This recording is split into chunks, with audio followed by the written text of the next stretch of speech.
روحانی زہے بزم قرآنی،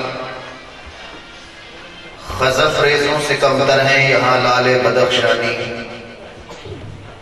سمینا اور اطانا ہی کمال نیت ہے، یہی تکمیل دانش ہے، یہی معراج انسانی، اور کتاب اللہ کے نور مبین سے روشنی پا کر، کتاب اللہ کے نور مبین سے روشنی پا کر شتر بانوں پہ روشن ہو گئے اسرار سلطانی، یہ قذافی، یہ صفاقی، یہ سیادی، یہ جلادی، اسی کا نام رکھ چھوڑا آئین جہاں بانی۔ آج کا یہ پروگرام، یہ روحانی پروقار پرکیف یہ محفل، سالانہ جمال قرآن و صاحب قرآن کانفرنس، جس کے لیے ہم نے پورا سال محنت بھی کی اور انتظار بھی کیا، آج وہ باسعید گھڑی ہمارے پاس آ پہنچی، اور اللہ کے فضل و کرم سے 8 حفاظ کرام جو گزشتہ سال میں قرآن مجید کے حفظ کو مکمل کرنے کی سعادت سے مسعود ہوئے، آج ان کی دستار بندی اور ان کے لیے ایک دعائیہ تقریب کا انعقاد کیا گیا ہے۔ میں اس موقع پر تمام حضرات کو، اس جلسہ میں، اس کانفرنس میں شامل ہونے والے تمام احباب کو، وہ کسی بھی طبقہ سے تعلق رکھتے ہیں، کسی بھی عمر سے تعلق رکھتے ہیں، میں تمام حضرات کو خوش آمدید کہتا ہوں، اور اس دعا کے ساتھ کہ اللہ تبارک و تعالیٰ آج کی اس محفل اور اس ذکر خدا و ذکر رسول خدا صلی اللہ علیہ وسلم کو سننے کے بعد اللہ ہماری زندگیوں میں قرآن کی محبت کو پروان چڑھائے، قرآن کی تعلیم اور قرآن کی تدریس کو عام کرنے کا جذبہ بیدار کرے۔ اللہ ہمیں یہ توفیق دے کہ ہم اپنی اولادوں کو، وہ چاہے بچے ہیں یا بچیاں ہیں، ان تمام کو قرآن کریم کی تعلیم سے بہرہ ور فرمائیں اور انہیں قرآن کی تعلیم و تدریس کے لیے وقف کریں، اور معاشرے کے لیے ایک رحمت کا اور اللہ کی خوشنودی کا ایک سامان بنائیں۔ بڑے ہی نیک اور سعید لوگ ہیں، خوشبخت لوگ ہیں، جن کی اولادیں، جن کے بچے اس کلام قرآن حکیم، محکم حمید کی تعلیم سے اپنے سینوں کو اور اپنے اذہان کو مملو اور معطر کرتے ہیں۔ آج کے اس مادہ پرستی کے دور میں جب ہر طرف زر، زمین، زن،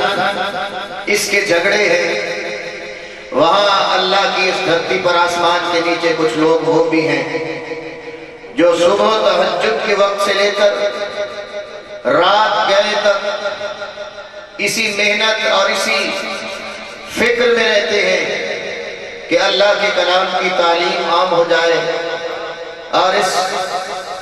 قرآن مجید فرقان حمید کی تعلیم دنیا میں عام ہو جائے،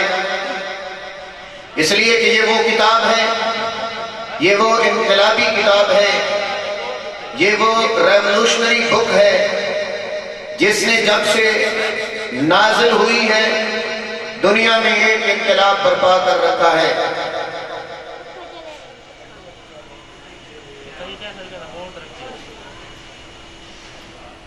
اتنے کوئی نہ انتظار کرے گا، خیال کرے گا، بس بڑی نہ خیال کرے کہ ہر بندے کو کیا بھی لاکھ ضرور لانا۔ یہ تمام حضرات جن کے موٹر سائیکل یہاں کھڑے ہوئے ہیں، یہ کوشش کریں وہ باہر والی دیوار جو ایسے لمبائی میں سے گول کی ہے اس کے ساتھ لاک لگا کے کھڑے کریں، اس لیے کہ یہاں جگہ تھوڑی ہو جائے گی اور پھر موٹر سائیکل نکالنے بھی آپ کے لیے مشکل ہو جائیں گے۔ جب سے یہ قرآن مجید نازل ہوا ہے اس نے دنیا میں ایک انقلاب برپا کیے رکھا ہے۔ حضرت سیدنا فاروق اعظم رضی اللہ تعالی عنہ، ان کے اسلام لانے کا ایک بڑا مشہور واقعہ ہے کہ وہ بہنوئی اور بہن کے گھر جا رہے تھے، کسی نے بتایا کہ وہ قرآن پڑھ رہے ہیں، تو ان کو مارنے کے لیے، ان پہ غصہ آنے کے لیے گھر میں پہنچے۔ یہ ایک عام مشہور واقعہ ہے۔ ایک اس کے علاوہ بھی واقعہ آتا ہے تاریخ میں کہ حضرت عمر فاروق رضی اللہ تعالیٰ عنہ زمانہ جاہلیت میں ایک دن بیت اللہ کا طواف کرنے کے لیے گئے۔ تو بیت اللہ کا طواف کرنے کے لیے جب آپ بیت اللہ کے قریب ہوئے تو وہاں کوئی آواز انہیں محسوس ہوئی کہ کوئی کلام پڑھ رہا ہے۔ تو جیسے ہی ملتزم کے قریب ہوئے تو ایک آواز آئی کہ محمد بن عبداللہ اللہ کا قرآن پڑھ رہے ہیں، اور اللہ کے نبی نے یہ آیتیں پڑھی، فَلَا أُقْسِمُ بِمَا تُبْصِرُونَ وَمَا لَا تُبْصِرُونَ۔ تو حضرت عمر کہتے ہیں کہ میں نے جو سن رکھا تھا قریش سے اور مشرکین سے اور اپنی پارٹی سے کہ یہ شخص بڑا شاعر اور ماہر ہے، یہ تو واقعی بڑا شاعر ہے کہ اتنی عمدہ کلام، یہ تو شاعری ہی ہو سکتی ہے، کوئی عام کلام نہیں ہو سکتا۔ لیکن فوراً جیسے ہی میرے ذہن میں یہ تجسس آمیز سوال پیدا ہوا تو فوراً اللہ کے رسول نے آگے پڑھا، وَمَا هُوَ بِقَوْلِ شَاعِرٍ قَلِيلًا مَا تُؤْمِنُونَ۔ یہ کسی شاعر کا کلام نہیں، تم مانتے تھوڑا ہو۔ تو میں نے کہا کہ یہ تو اپنے شاعر ہونے کی خود نفی کر رہا ہے، شاعر تو داد وصول کرتے ہیں، شاعر تو اپنے آپ کو شاعر کہتے ہیں، اور یہ کہتا ہے میں شاعر نہیں ہوں، تو پھر یہ کاہن اور نجومی ہوگا جیسا کہ عرب کہتے ہیں۔ لیکن اللہ کے رسول نے فوراً پڑھا، وَلَا بِقَوْلِ كَاهِنٍ قَلِيلًا مَا تَذَكَّرُونَ۔ یہ کسی نجومی کا کلام بھی نہیں، تم تھوڑا سمجھتے ہو۔ تو پھر میں نے سوچا کہ آخر یہ ہے کیا؟ یہ شاعری بھی نہیں، یہ کاہن اور نجومی کا کلام بھی نہیں، تو پھر یہ ہے کیا؟ تو اللہ کے رسول نے فوراً پڑھا، تنزیل من رب العالمین، یہ اللہ کی طرف سے نازل کردہ کلام ہے۔ کہتے اللہ کے نبی نماز سے فارغ ہوئے، نفلوں سے فارغ ہوئے، اور میں بھی پیچھے چل پڑا دبے پاؤں۔ آگے جیسے میں چلا تو اللہ کے نبی نے اپنی روبدار آواز میں پیچھے مڑ کر مجھے کہا، ابن خطاب تم یہاں کیوں آئے ہو؟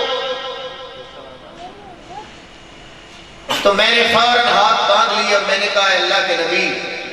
آپ پر اترنے والے کلام کو میں سچ مان گیا ہوں، مجھے اپنا غلام بنائیے۔ غالب نے کہا تھا 7 سالہ دور چرخ تھا ساغر کا ایک دور، نکلے جو میں قدے سے تو دنیا بدل گئی۔ اور اقبال کہتا ہے افلاک سے آتا ہے نالوں کا جواب آخر، اٹھتے ہیں حجاب آخر، کرتے ہیں خطاب آخر، خلوت کی گھڑی گزری جلوت کی گھڑی آئی، چھپنے کو ہے بجلی سے آغوش صحاب آخر۔ میں تجھ کو بتاتا ہوں تقدیر امم کیا ہے، شمشیر و ثنا بل طاؤس و رباب آخر۔ کہ آسمان سے جب کسی کے دل میں اللہ انابت اور نرمی دیکھتے ہیں تو وہ جتنا سنگ دل ہوا کرتا ہے اللہ اس کے دل کو موم کر کے ہدایت کا نور اس میں انڈیل دیتے ہیں۔ وہ ابن خطاب جو غلط اور ناپاک ارادوں سے گھر سے نکلے تھے،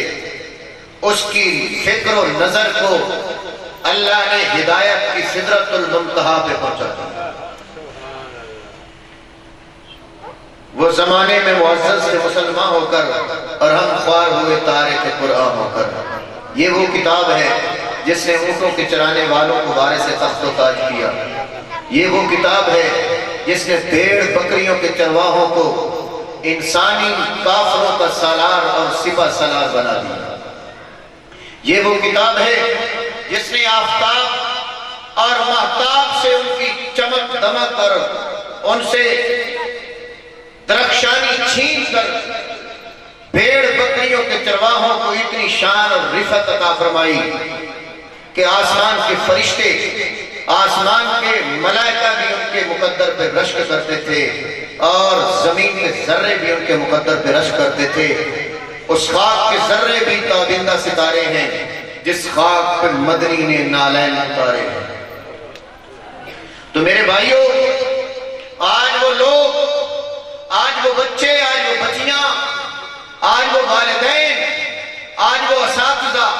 آج وہ لوگ جن کا ایک ایک پیسہ اللہ کے اس کلام کے لیے خرچ ہوتا ہے،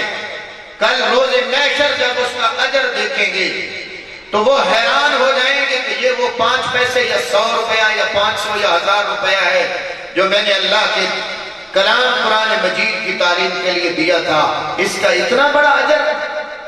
اس کی اتنی بڑی مزدوری جو میرے رب نے مجھے عطا فرمائی ہے۔ خوش بخت ہیں وہ لوگ جو اس قرآن سے نسبت پا جاتے ہیں، اور بدبخت ہیں وہ لوگ جو اس قرآن سے پیٹھ پھیرتے ہیں اور اس قرآن کو پس پشت ڈالتے ہیں۔ اس قرآن کا کچھ نہیں بگڑتا، وہ اپنا ہی سب کچھ بگاڑے بیٹھے ہیں۔